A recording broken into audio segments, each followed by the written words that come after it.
Мен бір нәрсені мойындағым келеді. Мен камерадан қорқамын. Негізі сценарий жазып дайындап қойған едім, соған қарап айтамын деп. Бірақ оған қарап айтсам өте жасанды болып көрініп қалады екен. Жалпы мен камерадан қорқамын. Мен негізгі айналысатын салам мамандығым бұл маркетолог. Фото, видео түсіремін, стрит фотомен айналысамын. Бірақ камераны алып объективке қараған моментте мен мүлде басқа адам болып кетемін. Мен сөйлей алмай қаламын, өзімнің ойымды жинай алмай қаламын. Енді осы видео осы туралы болмақ. Мен өзімнің қорқынышымды қалай жеңдім, не істедім, сол туралы.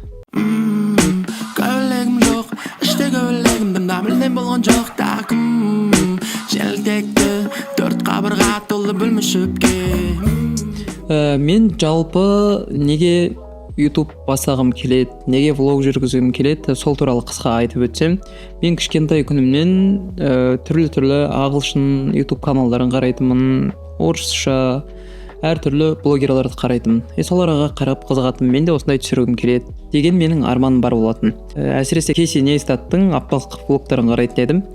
Өзінің Canon 600D, 700D деген камераларын алып, скейтбордын алып, өзін түсіреді, күнделікті өмірін түсіреді. Мен де солай түсіруді армандайтын едім. Мен камерам болса, осылай мен де түсірсем екен деп ойлайтын едім.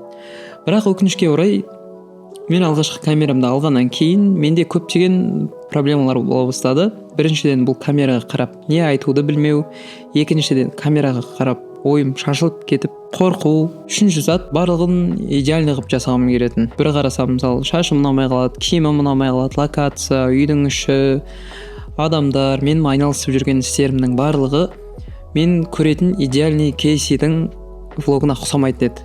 Сол үшін мен әрқашан идеальный қылу үшін әртүрлі заттар алатын едім. Микрофон, свет, жарық, бояу болсын, монтаж болсын, камера болсын, жақсысын ала бергім келетін еді. Бір парадокс, мен Кейсидің көрген камераларымды алам, одан кейін келесі влогтарда ол басқа камера ұстап жүреді. Сөйтіп менің камера алмастыру деген проблемам басталды. Менің ең алғашқы камерам Canon M50 еді. Одан кейін басқа жапондық блогерларды қарап жүрдім, олардың түсіретін камераларын қарадым. Сөйтіп Fujifilm деген фирманың камерасын көрдім. Сөйтіп ең алғаш өзімнің Fujifilm камерамды алдым, X-T30 деген. Ол жаңағы Canonмен салыстырған кезде әлдеқайда level up еді, және өзінің пресеттері бар, барлығы керемет болатын.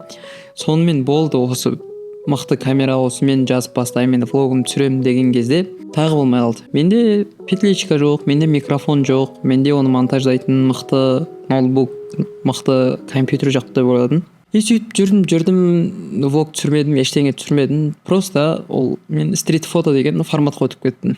Мен сол X-T30 мен алғаш стрит фотолар түсіріп жүрдім. Далаға шығамын, түсірем.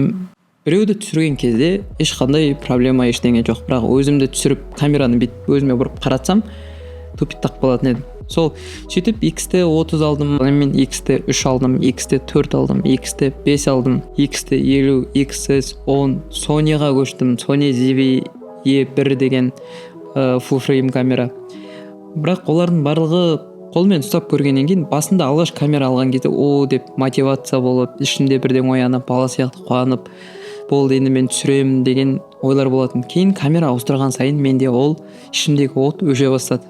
Соңғы камераларымды алған кезде ұстаймын, қараймын, жақсы камера екен деген сияқты дофамин да бөлінбейтін болып кетті. Неше түрлі объектив ауыстырдым, неше түрлі микрофон бар. Бірақ осының барлығы келе қорытындыласақ, бұл не? Бұл бір идеальный затқа ұмтылу, перфекционизм жалпы айтқан кезде. Өзіңнің бір заттарға көңілің толмау. Негізі көрермендердің көзімен қараған кезде ол бәрі жақсы болуы мүмкін. Бірақ менің көзімен қараған кезде, енді менің жаңағы насмотренность дейді ғой. Сол зат өскен сайын маған өзімнің картинам ұнамай бастады. Мен Netflix сияқты, бір Оскар алатын адам сияқты түсіргім келетін еді. Бірақ менде ондай мүмкіндіктер жоқ та. Соңында соңғы бір ай, 2 ай бір бастау керек еді. Бастау керек деген зат негізі сол баяғыдан бері, осы история басталғаннан бері айтылып келе жатқан зат қой. Бастау керек, но басалмаған зат еді. Осы жолы біз Алибимен бірге менің алғашқы бір рилстарын түсірдік, 3 түрлі рилс түсірдік, мотивациялық бағытта. Одан кейін қысқа скетчтар түсірдік. Оның барлығын давай деп сөйтіп басап кетіп түсірдік. Сөйтіп 6-7 шақты видео түсірдік. И және бұл менің ютубқа салатын разговорный, кәдімгі сөйлеп отырып түсірген алғашқы видеом. И шындыққа бетпе бет қарайтын кез келді. Мен неге қорқамын, неге бастамай жүрмін деген сұрақ келді. И соның жауабы: идеальный зат өмірде жоқ. Ешкім идеальный емес, ештеңе де идеальный емес. Ең бастысы бұл қадам әрекет жасау. Ол қандай әдем болсын болмасын, мен осы видеоны жасап саламын деп шештім. Бұл өзіме тастаған вызов дейміз ғой. Нәтижесінде не болды? Мен инстаграмға бірнеше видео түсірдім. И осы блог болып тұр. Блог емес, говорящий голова дейді ғой, жаңағы.